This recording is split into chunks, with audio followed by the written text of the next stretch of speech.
Today is Friday, April 3rd, 2020. Now, as I promised, okay, we're going to get into the details of the restaurant scene that we've been working on. Comme prévu, comme promis, on va rentrer dans les détails de tout ce que l'on a fait hier, d'accord, sur la scène de restaurant. Maintenant, vous vous souvenez qu'hier, on en avait conclu que dans cette scène de restaurant, on avait appris à demander une commande à un client, c'est-à-dire qu'on est serveur ou serveuse et on demande aux clients s'ils sont prêts pour passer la commande. On a appris comment passer une commande, comment accepter la commande du client et l'envoyer aux cuisines, comment servir le client, comment réagir à un plat quand on l'a goûté, et puis comment demander si le client est satisfait. Maintenant, juste pour faire la différence dans tout ça, à quel moment c'est le serveur ou la serveuse qui parle? Remember the waitress. The waitress if it's a woman and the waiter, okay, if it's a man. La serveuse et le serveur.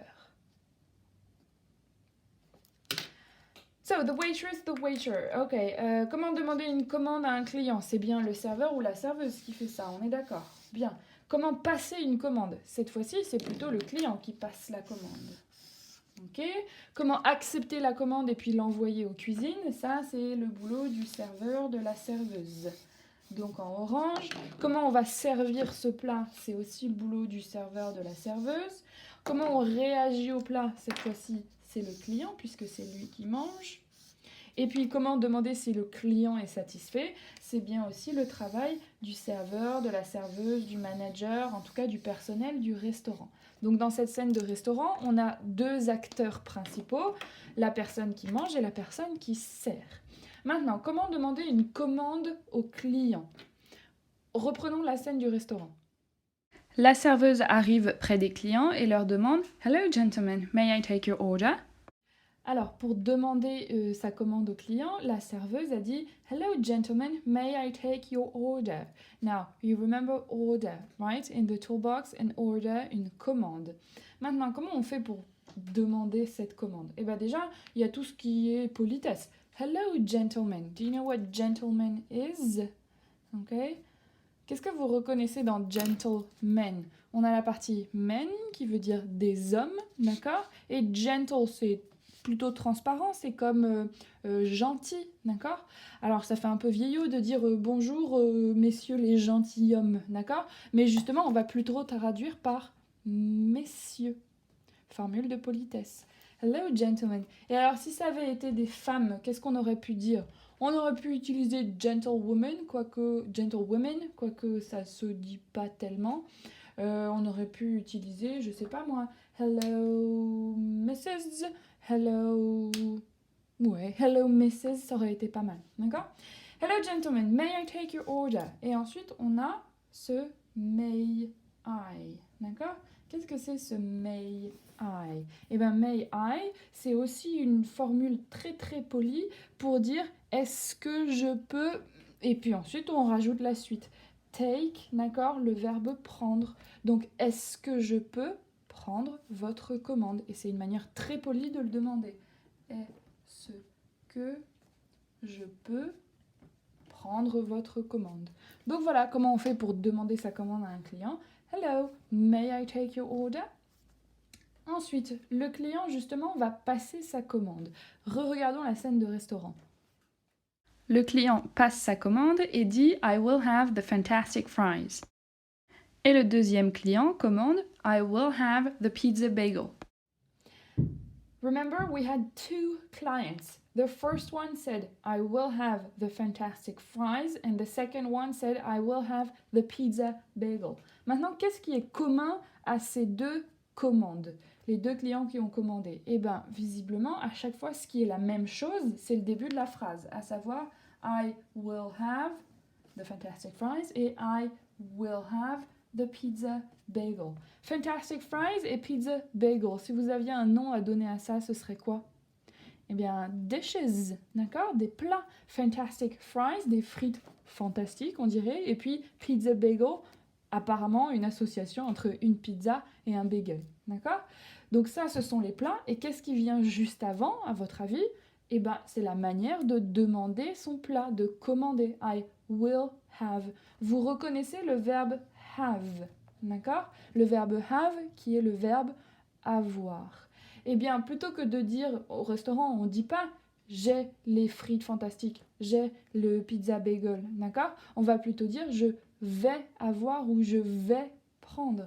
Et bien, ce will permet d'exprimer ça. I will have. Je vais vous prendre les frites fantastiques. Je vais vous prendre le pizza bagel. D'accord? Donc, pour commander, on va utiliser cette expression. I will have.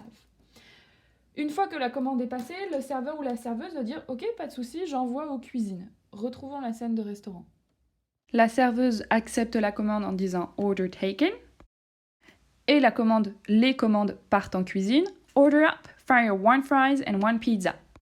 So the waiter and the waitress, they say « Order taken »,« Order up », d'accord? Qui sont des expressions pour dire « La commande est prise ».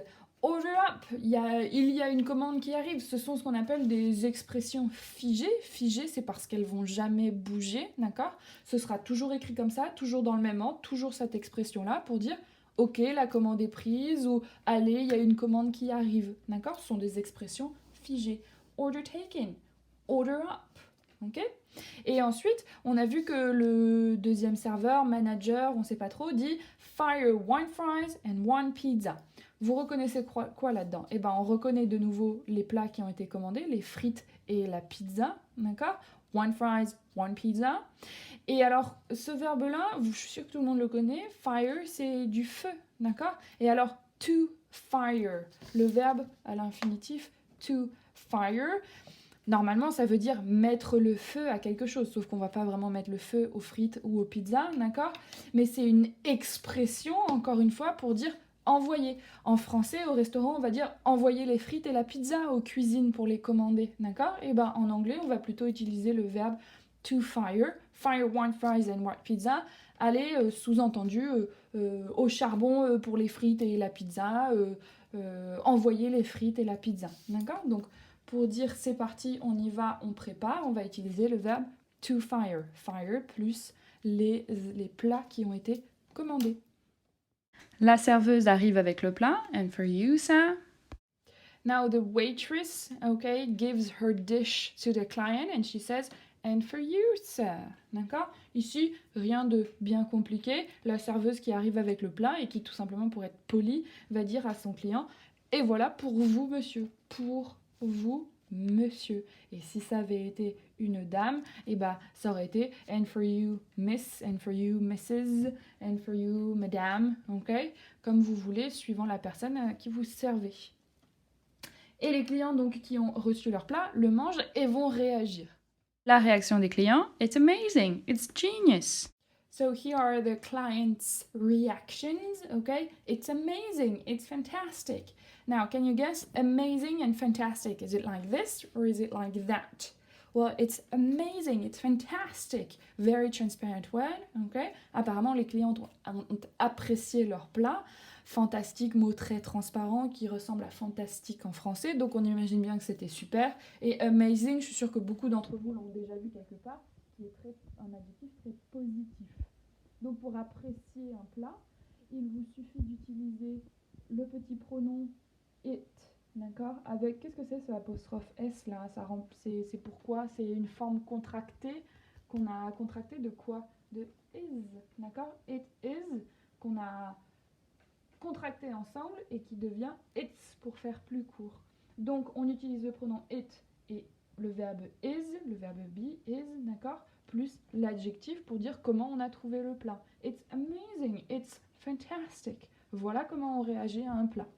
Et pour finir, le plat étant terminé, les clients vont voir le manager, le serveur, et ce serveur, parce qu'il est très poli, d'accord, va leur demander s'ils ont été satisfaits et s'il peut les aider. Le serveur dit « Ah, gentlemen, I hope you enjoyed your meal. Is there something I can help you with? » Je viens de me rendre compte que je me suis complètement trompée. C'était pas « It's fantastic », d'accord, qui dit, c'était « It's genius ». Mais c'est exactement la même chose. C'est un mot très transparent qui veut dire que c'était du génie, c'était génial. En gros, c'était très bon. Ça change rien, vous voyez, en fait, finalement, à la construction. It's et après l'adjectif de votre choix. Donc, on en arrive bel et bien à demander si le client est satisfait. I hope you enjoyed your meal. Qu'est-ce que vous reconnaissez là-dedans? Eh bien, il y a ça, enjoy, qu'on avait déjà vu dans les recettes. Vous vous souvenez, la dernière petite chose à faire, c'est enjoy your cake, enjoy your recipe, enjoy your scones, d'accord? Enjoy qui est un verbe pour dire apprécier, aimer quelque chose, d'accord? Qu'est-ce que c'est I hope? To hope, c'est espérer, d'accord? Espérer. Donc, I hope you enjoyed your meal. À votre avis, c'est j'espère que vous avez aimé votre plat. Is there something I can help you with? Qu'est-ce qu'on reconnaît dans cette phrase? Tiens, il y a le petit auxiliaire can qu'on avait déjà vu pas mal de fois ensemble. Can, vous vous souvenez, qui exprime la possibilité. D'accord? Can qui se forme forcément avec un verbe juste après. Le verbe help, je suis sûre que vous en avez déjà entendu parler, c'est aider. Donc à votre avis, is there something I can help you with? Est-ce qu'il y a quelque chose avec lequel je peux vous aider ou sur lequel je peux vous aider? D'accord? Alors, mon but à moi aujourd'hui, c'est pas qu'on apprenne à poser une question sur tout et n'importe quoi, c'est pas qu'on rentre exactement dans les détails de ce que chaque mot veut dire. Mon but, c'est que vous compreniez que si vous voulez demander à un client si il ou elle est satisfait, d'accord, eh ben vous pouvez répéter ces deux phrases qui sont aussi finalement des expressions figées, qui ne vont pas bouger, que vous allez pouvoir répéter dans n'importe quel contexte, ça voudra dire toujours la même chose, d'accord? Vous arrivez en face de quelqu'un qui a mangé quelque chose, vous pouvez lui dire I hope you enjoyed your meal. Is there something I can help you with?